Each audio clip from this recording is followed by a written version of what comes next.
And that was then causing me to spend too much time on going down the wrong avenues for answers. So I worked out that my effort needs to be working out exactly how to answer a question and not the technical detail. And I didn't understand that until I got to university. Hello there, this is the Exam Coach checking in with you with another episode of the Exam Coach podcast. And it's more of the old school format, going back to episode 4 with a guy called Josh Hasdell, or JJ Hasdell, and I've got him on the show again today. We're going to have a little catch up, recap a few things maybe that we mentioned last time, and hopefully get a good update on what's happening now with him and some more tips and advice coming your way. Josh, how are you today? I'm very well, James. It's good to be chatting. We haven't chatted for a while, so I'm glad we're getting to speak again. Yeah, it was good. It was good having a little catch up before this as well, and yeah, man, it's great to just keep on touching base with people and seeing how they're getting on, because we went to school together, but when you get older, life happens, doesn't it? And you don't get to see each other every day in whatever lesson you have, or whether you're playing sport with them or whatever. It's just how it goes, isn't it?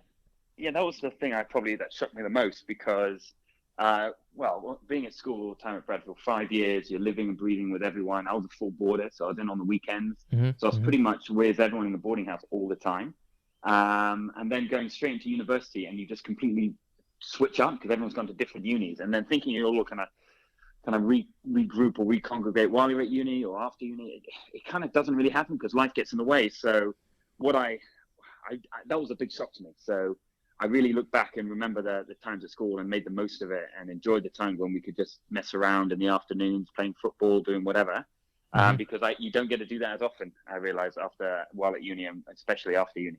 Yeah. A thing called responsibility comes into play, doesn't it? Pretty heavily.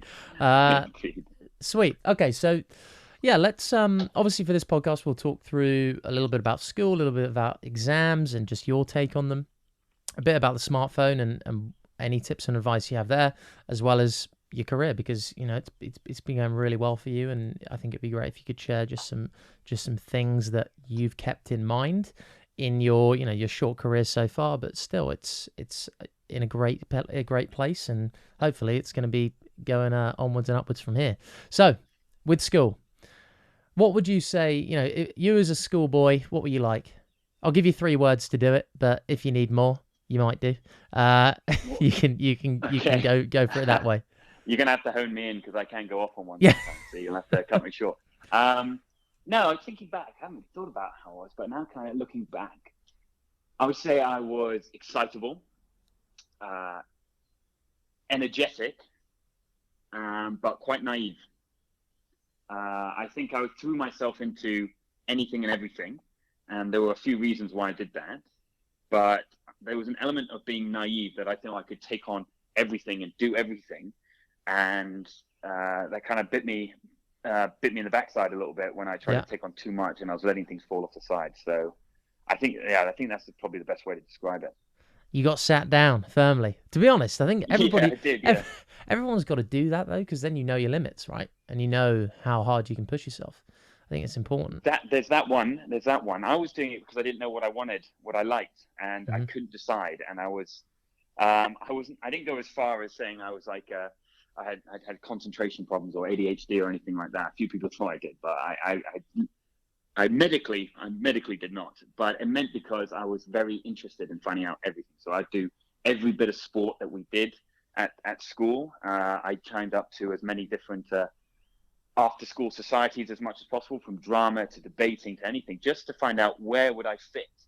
And I learned a lot about where I didn't fit and where I thought I'd like to be able to fit. Like I thought I could be a great actor, be a great drama student, but I couldn't focus for long. I couldn't focus on I couldn't develop myself in the acting way that I needed to. So it showed me that even though I wanted to do something, I was probably not cut out for it mentally or any other reason, especially physically if it came to like sports like football or anything.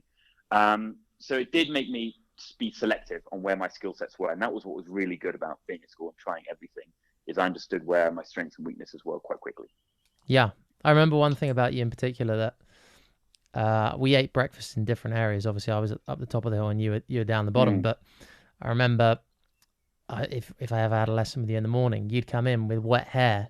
It could be because you'd been swimming from Oh like yeah. 5 in the morning or something. And how did you manage? So for those of you who don't know, Josh is actually a very good swimmer.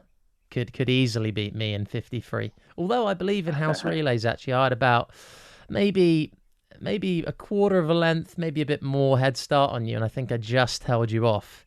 This In is that where I'm gonna cut a Donald great Trump moment. fake news thing. Yeah, a great moment. You're creating your own Yeah, narrative there. fake news. That's it. But how did But you? yeah, no, You were real motivated. Like, how did you get up? Because that's for a 16-year-old to get up at 5 a.m. every morning and do however many laps of the pool you were doing, and then just to be really motivated to do that and still be very energized throughout the day. How did you do that? Like, what was the thing motivating you to get up and do stuff?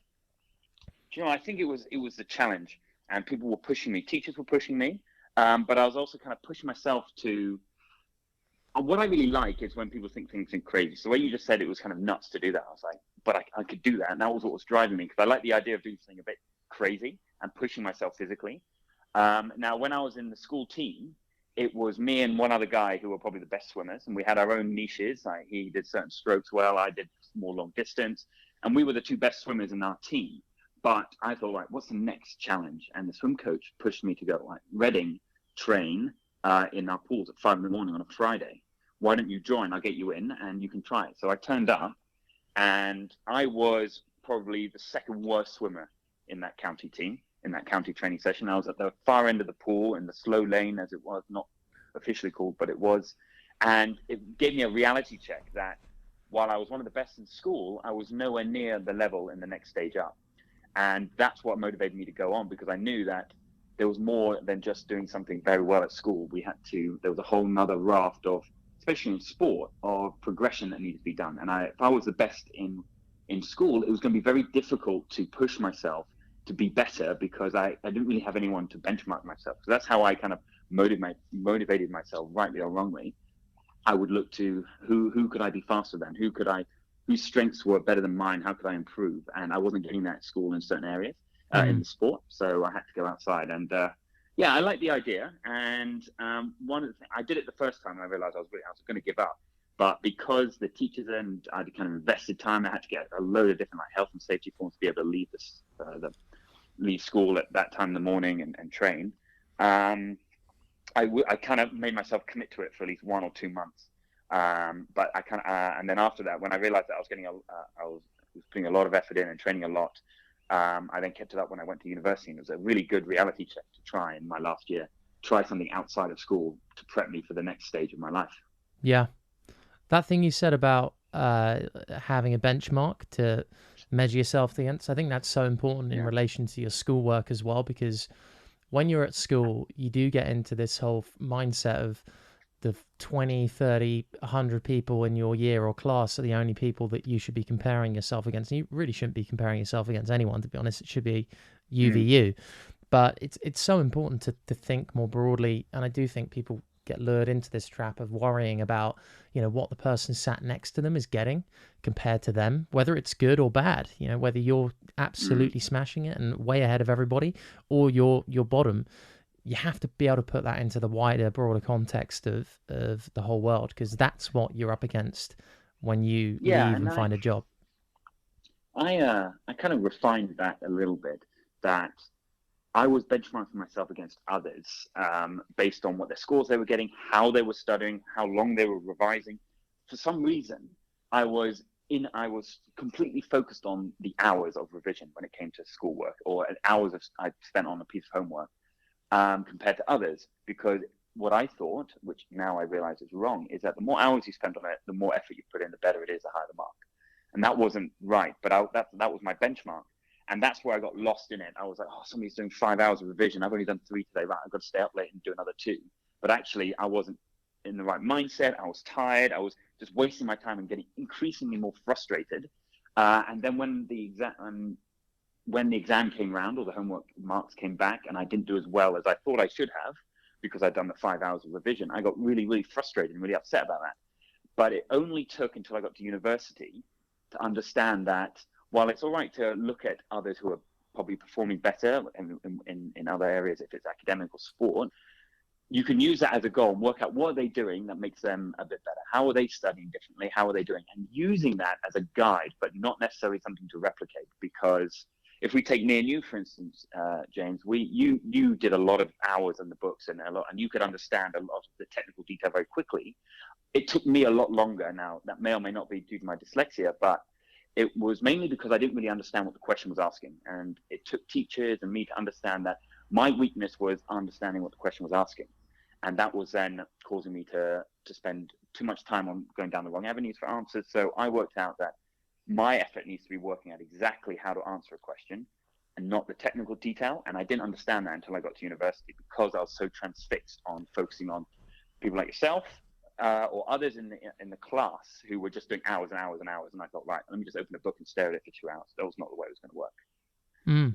Mate, that's so interesting how you kind of took us through that process that you went through of how you realized the gaps you needed to fill in your own learning style. And I'm sure you actually apply that to your job now. So if there is a question that comes up, if a client or someone you're working for or with mentions something, you know that you have to process the information in a certain way in order to make sure that you fully understand what they want you to do or how they want you to work together, so that you get the task right. So just cycling back a little bit, how did you...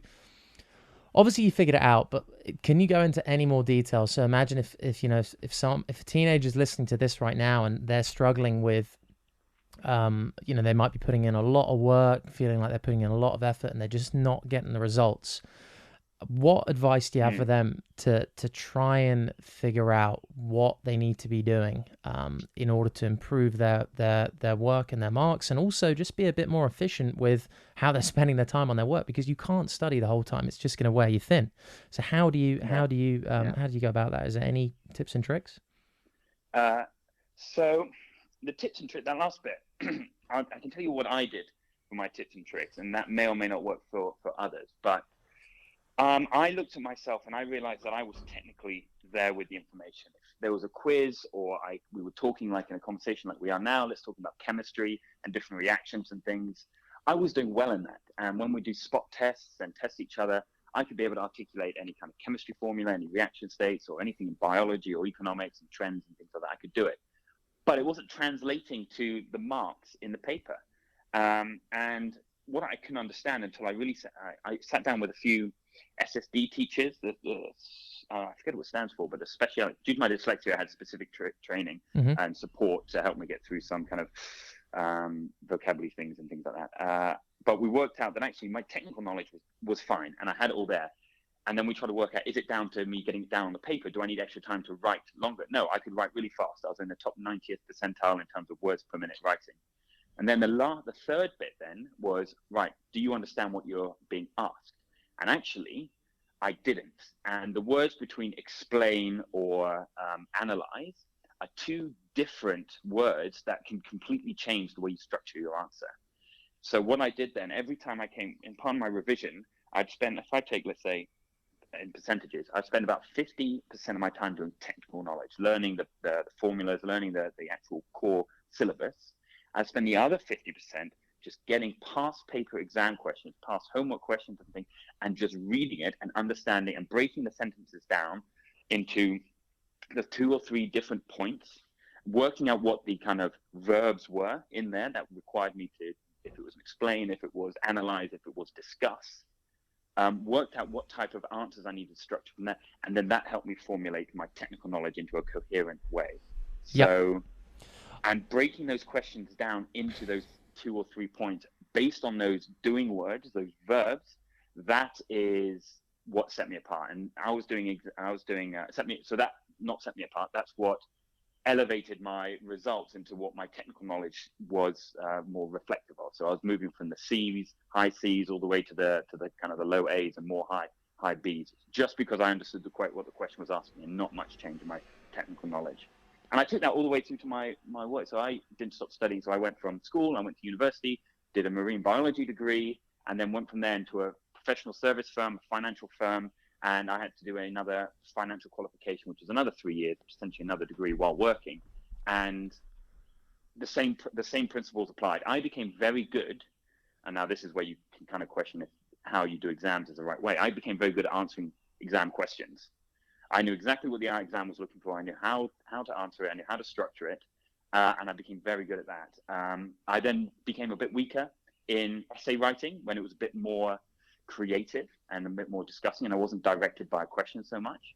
So I did have to then rethink how I do my revision and how I do my studying. So it was constantly evolving. So while I identified one weakness, I then started to identify another weakness in another area. So you are constantly evolving, and it's not one trick solves everything. There's one thing that helps you in that specific environment, and you can grow from there. Got it. The bit about breaking things down is just so important, because that, that was kind of the thread that ran through everything you were saying there, is really looking at it, but looking at it from the perspective of, okay, I've looked at it once, I think I understand it, but do you actually get this? Do you actually know what each word means? Do you understand that? And almost, not treating yourself as if you're dumb or anything, but I do say this sometimes to students that I'm working with, because I know it works for me as well as a tactic. Treat yourself as if you are a little bit silly, and you do make silly mistakes, because I know I do. I make careless errors when I don't read things properly.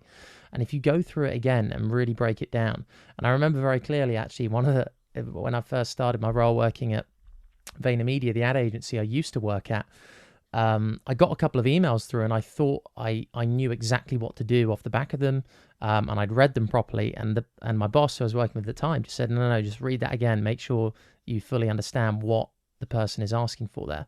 And you know what? On the first pass, I didn't get it. I didn't fully understand what they wanted. And it was only through going through it a second time and a third time, really breaking it down into the individual kind of items and understanding it fully, was I able to actually keep the ball rolling forward in the company, and making sure that the information off that email was being carried forward, and all the things that needed to be taken action on were getting taken action on, basically. So yeah, yeah. I mean, the difficulty with emails, it's a whole nother ball game, because you get in your ad agency, I get in my line of work, I'm getting like 30, 40, nearly 50 emails a day. So flying through them becomes a habit, and you do miss things. And my problem is articulating my point well in emails, and there's so much effort for me to read through, dissect what it's asking, and then give a very articulate response back.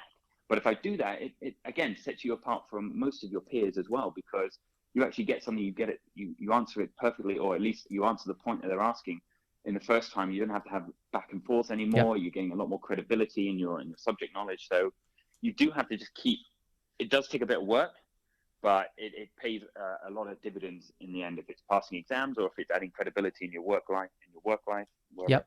You get better at it over time as well. But the first step is what you've shown as well, is just being aware enough to even realize it's a problem, or realize you just have to put the brakes on and go through these baby steps, which seem ridiculous, but it does actually help you. It does. And where you finish up is so much better than where you are currently. So it's definitely something I think everybody could apply, no matter how difficult or easy you find understanding anything at the moment. So absolutely. I think that's that. We've gone into some real detail on exams there, but with the smartphone, I'm pretty obsessed with it and how people use it. Is there any ways that everybody has their favorite things to do on their smartphone, and what takes up a lot of their time? And with the screen time app now on a lot of Android and Apple phones, you can actually see how you're using your time.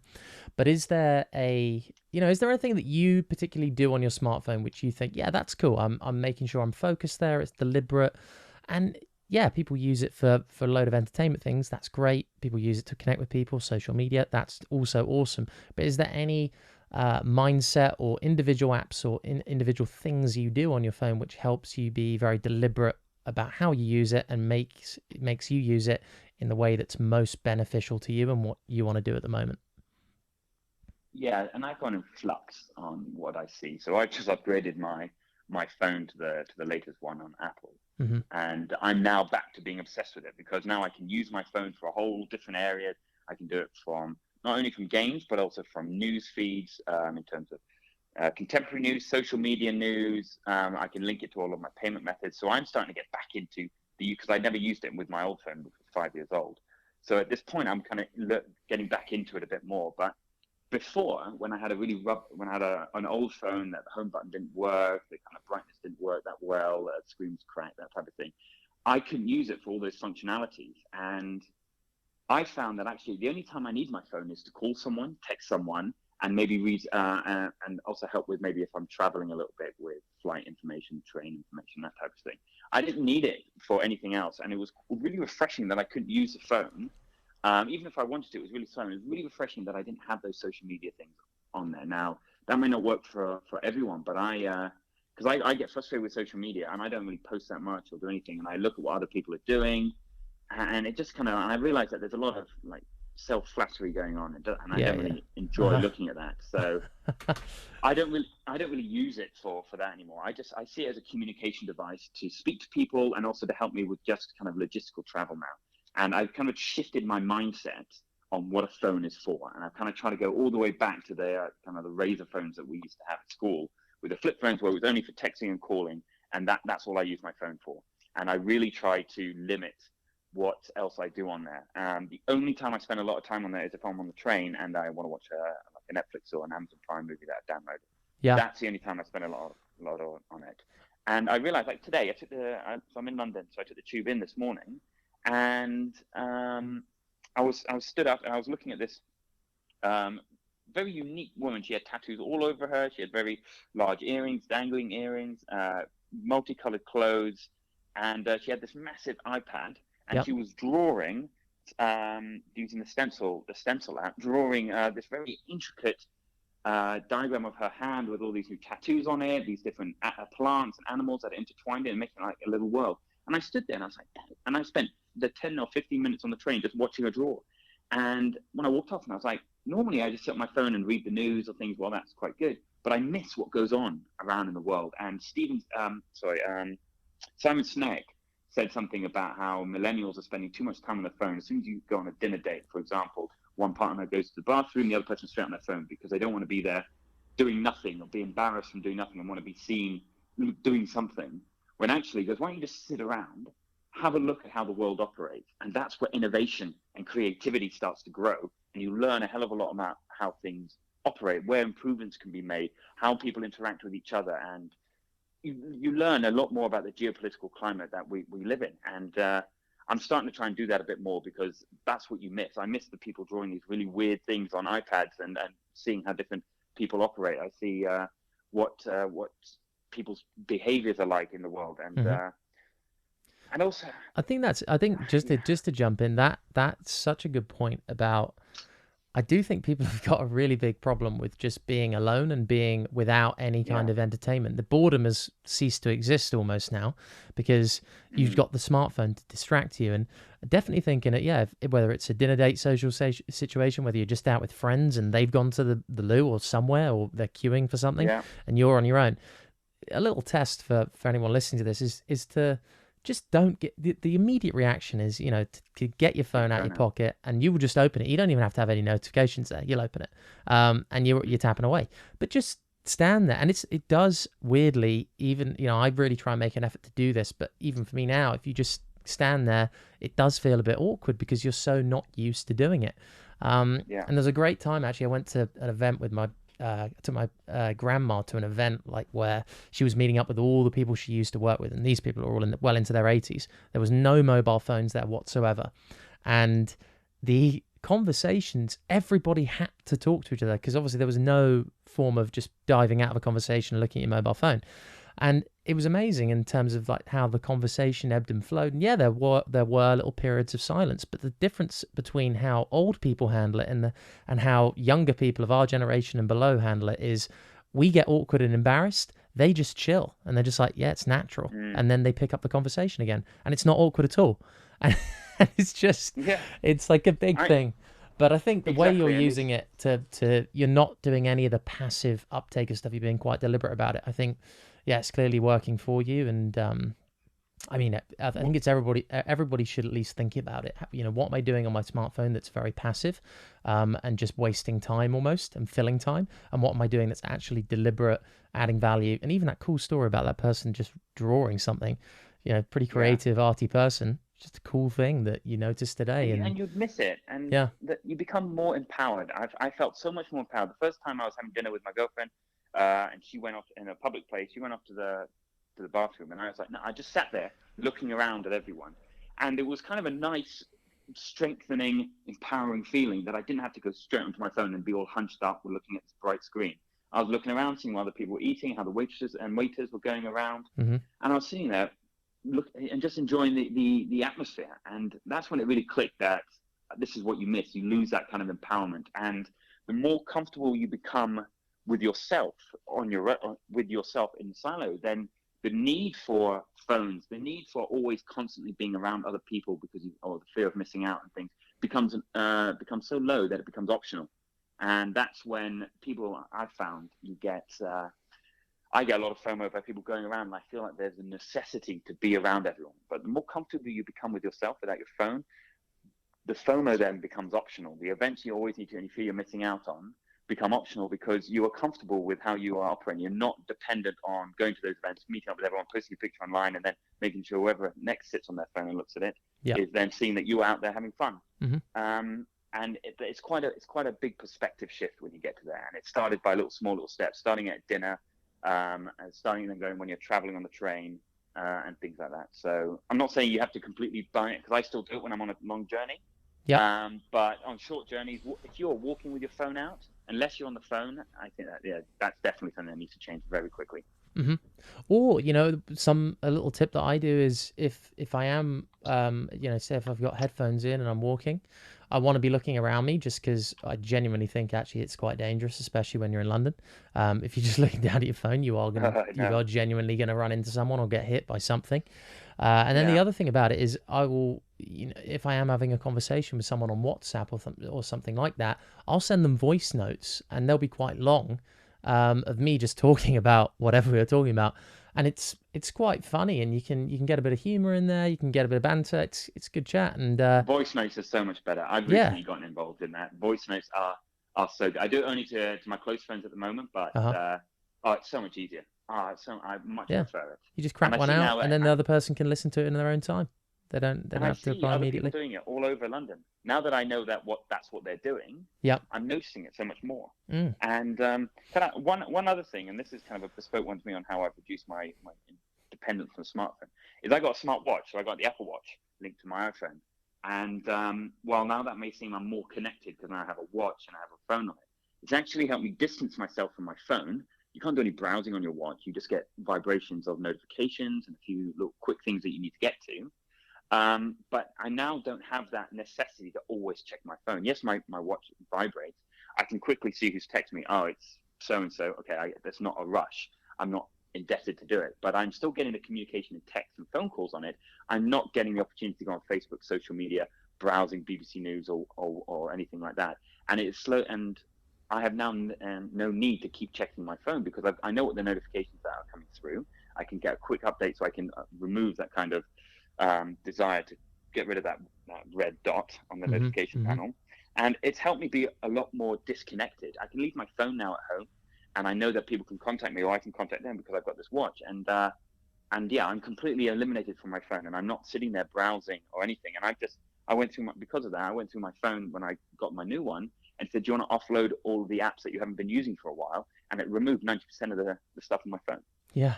So the smartwatch is acting as like it's kind of a PA secretary kind of thing, that they're a buffer between, all the things that your phone, as the metaphorical maybe company, or your employees are the apps and things like that. Just imagine that for a moment, are coming to you with, things they need you as the CEO of your life to do and check in with. Yeah. And you've got this buffer. And it minimizes your interaction. Yeah.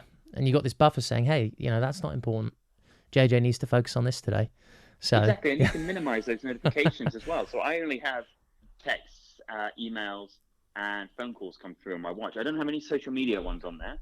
And I don't. So if I need something important to get a hold of, someone texts me or someone calls me, and then anything else can wait until I get home, or if I'm on a train or wherever. And it has really helped, and that was not the reason why I bought it. I bought it because I started picking up a lot more sport, and I needed a sport watch. But it has really helped reduce my time on my phone, big time. Awesome, dude. That's some serious smartphone techers right there. So Mm. yeah, that's sick, and you got a nice setup. So I don't actually have a smartwatch. I might need to. I've always thought, I use the phone for my time, but I'm thinking about it. You can Maybe. use it if you get like a Fitbit as well. You don't have to get the expensive Apple Watch Hmm. if you don't need all those functions, but you get a Fitbit, which is a lot cheaper, or if you get something else that just links in via Bluetooth and just gets your notifications on there, it will eliminate the need for you to constantly check, and you can be a lot more clinical with your time. You're not Yeah. just going to endlessly browse through whatever app. So yeah, Mm. I'd recommend it. Good shout. Sweet. Okay, let's move on to the final little piece, careers, and where you're at right now. I think from a teenage perspective, what I know you gave some tips last time, but it'd be great to see if you've built up any more, because obviously you're getting more senior now. You've probably done a few interviews and seen a few people new coming into the companies you've worked at. What tips do you have for any teenager looking to get involved in the industry that you're involved with, and just in general as well in the workplace? What are the key things that you think really help people out in terms of doing their best and also enjoying their work as much as possible? Yeah, so if I just give quickly where I operate. So I do work for a financial firm based in London. It does financial services, audit, tax, and advisory work. I used to work in the audit department, which is where I got my accounting qualification. And now I have moved into our strategy team, which is doing environmental and climate change advisory work. So it's making sure that big companies, the FTSE 100s, the billion-dollar industries here, are looking to try and shift their operations to a more climate sustainable way. They are not 100% how to do that. So my role and my team's role is to go in and start kind of changing the operating model, doing some kind of enterprise-wide transformation stuff, and just setting the right strategy based on what they want to focus on. If it's ocean conservation or net zero carbon emissions, if it's food waste minimizing, or if it's just increasing the education and the human capital element. So it's quite a wide-ranging role now, and it's growing each week. So so I've done a kind of a weird career progression from marine biology to accounting and finance back into kind of corporate strategy around environmental work. And the reason why I did that is because I knew what I was most interested in. And when I went to university, I decided I just want to learn more about how the world works. And I went to and did marine biology. Now, that went against everything my parents were saying about, no, Josh, there's not a lot of roles in marine biology. It's very seasonal. You don't get paid that much. You've got to think about the long term. You're good at economics. Why don't you do an economics degree? But I couldn't commit to doing 4 years of economics and finance. I couldn't do that. I wanted to learn. I wanted to do something that interests me for 4 years. And I knew that, I'd hoped at that time, and it's now been confirmed, that your degree doesn't matter to where you want to end up, unless you're a doctor or a vet or anything like that. It doesn't matter for about 90% of the industries that you go into what your degree was in. It depends on what your drive and your personality is to learn and achieve a bit more than outside of your degree. And that's what being at university really showed, that you could get involved in a hell of a lot of different things. It gives you a well-rounded education, because what companies are judging people now, not necessarily on their IQ. That's usually maybe get them in the door to show that you're actually quite diligent. Now everyone's working out your emotional intelligence. What is your EQ? How do you manage teams? How do you interact with people? What is your ambitious streak? Where do you want to go? That's what teams are looking for, because as I've proven, I've done a biology degree and then completely flipped it to an accounting and finance degree. So you can learn the technical detail that you need to wherever. As long as you put your mind to it and things like that, you can learn something new. As long as you have the ambition to do that and you move on, that is what is attractive to firms, and that is also attractive to being successful in your career. So doing whatever you want to do at university is the right thing. You have to do something that you think you can excel at for 3 years and you want to study and you want to do the long exams on, but it does not mean that you have to go into that industry. I'm working with people who are historians, geographers, chemists, engineers, who are all working in corporate strategy, and that gives them that diverse life experience that makes them so valuable to a firm like mine and a firm like everyone else's. So yeah, I would not be pigeonholed by what you want to study at university, because you can do other things outside of that. What would you say to someone who didn't want to go to university? They might not think it's the best deal right now. It is pretty expensive. It's a lot of money to go. You take on debt. Is there Like, would you have any recommendations? Obviously, you went to uni, but looking back on it now, if you say couldn't go to uni, what would be your strategy to try and build some of those skills you mentioned? So that EQ, that ambition, and have that well-rounded education that's going to allow you to actually do well in a work environment. Yes, so you don't have to go to university. Absolutely right. The ones who have been most successful in my firm haven't always come from university, but they've worked for small companies. And the benefit of working for small, not necessarily startups, but startups are an option, but small and not massive firms, is that you get to experience a lot of different roles very quickly. You get a lot of responsibility and you learn how a whole ecosystem of a business works or an environment works. And then you can go and apply that. If you want to grow to a bigger firm, you then know how different areas work that you don't necessarily get the exposure to when you join a bigger firm. But yeah, it's about just learning about the different aspects of a role. And if you wanted to go into, if it was from English or history, all the way to a kind of chemical science background, to maybe a financial firm like mine, you just need to experience as much as you can while doing that role. So if it's doing something within the firm, or if it's doing something outside of it. In London, you get a hell of a lot of opportunity to do stuff outside of your work or your study or wherever. That's what I would encourage people to do, is experience so many different things. And something sounds a bit weird and a bit out on the edge of your comfort zone. It's exactly where you should go and try out. So it's safe, but you should definitely go and try it out, because you'll never know how you react to something like that. And it'll just push your boundaries a bit more and push your experience levels. And that is how you develop your emotional intelligence. And that is what sets you apart from people who have gone through a very pigeonholed way through university, through one degree into that same firm.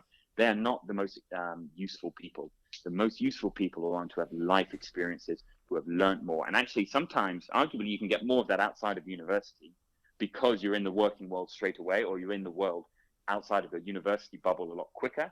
And you do progress once you've understood how the world works much quicker than necessarily people do at university. And firms like mine and others are now scrapping the kind of prerequisite to have a university qualification, because there's been studies shown that it doesn't necessarily show that you are a better employee. There's studies that have shown that that's not a thing. So big firms have started to remove that as an entry criteria into larger firms, but they are looking more so at your emotional intelligence now. Sweet. So you just got to get out there, don't you? Ping LinkedIn DMs, get involved, especially when you're at that young age as well.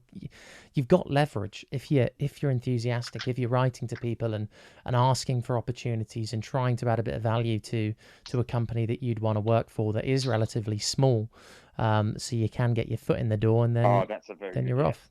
So I agree with that. And let me give you one quick case study of the guy. Yeah, go for it. I had a talk from the series producer for Blue Planet 2. So the big BBC documentary all about ocean conservation and wildlife sustainability and things like that. And he was asked, how did you get your role in BBC? And he said all he did every day was send the BBC Bristol team ideas on TV shows they could do. So he did biology at Bristol, didn't know what he wanted to do, but he knew that the BBC could do some really cool shows. And he started saying things like, you could do a show called Through the Hunter's Eyes, and talk about how predators in the environment can do different predation techniques and stalking strategies, from big animals to tiny little birds. And he just kept sending in all these ideas to BBC's Contact Us site, and it kept getting forwarded to the producers and directors. And then from there, they realized that this person is driven, this person is understanding how the world works. We can train them how to use a camera and how to direct things. That's not a problem. And we'll take you in, and you can be the next big executive producer on one of the biggest environmental programs that was shown. So yes, exactly what you said, James. Contacting the companies who you think it is with ideas. It can be as rogue as you want. I bet you loads of them got rejected as well, right? He didn't get a reply. He didn't get a reply to any of them at the beginning, right? But he just kept going. No, he didn't get anything. And I think one got an idea, the hunter Through the Hunter's Eyes, that got him in. That said, "Oh, let's talk about it. What ideas did you have here, here, and here?" That got him in the door. And then he was like, "Well, actually, that might not work. Why not look at some of the projects? Can I be a runner on this team, or can I be part of an assistant director to this?"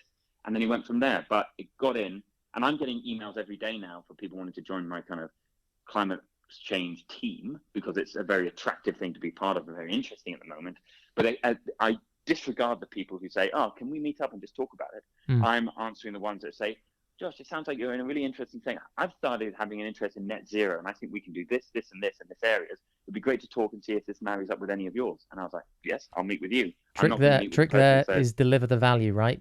Show you and that it can be anything. Yeah. And that experience, some of the things weren't useful, but he was creatively progressive enough to come up with ideas, and that's the type of people we're looking for. Not the one that say, hey, I did biology at university, and now you're talking about plastics. I'm really interested. Let's talk more. That doesn't get it enough. That's not enough. Huge. There needs to be something more than that. Man, on that's a cracking piece of advice. If anybody's looking to get a job, remember to deliver the person value, and show you've been thinking about it in a creative way, and they're going to take, they'll do that coffee with you, or they'll meet with you. Sweet, man. That was awesome. So much value there, and yeah, no problems. Thanks so much for coming on again. As I said to you at the beginning, it's going to be sweet looking back on these in, well, I said I put 50 years as the marker. In 50 years time, looking back and seeing this, listening to it again. And yeah, I hope to do it again, buddy, because it's always good fun. We seem to do it every 3 years now, so we'll have to put something into the diary 3 years from now. Yeah, we'll do 3 years. Maybe I might change the cadence a bit. We might do 1 year, 2 year, but I'm liking the 3 year at the moment. I think it's a good gap. You get enough change. But yeah, thanks so much for today, and some awesome tips there. Nice one, man.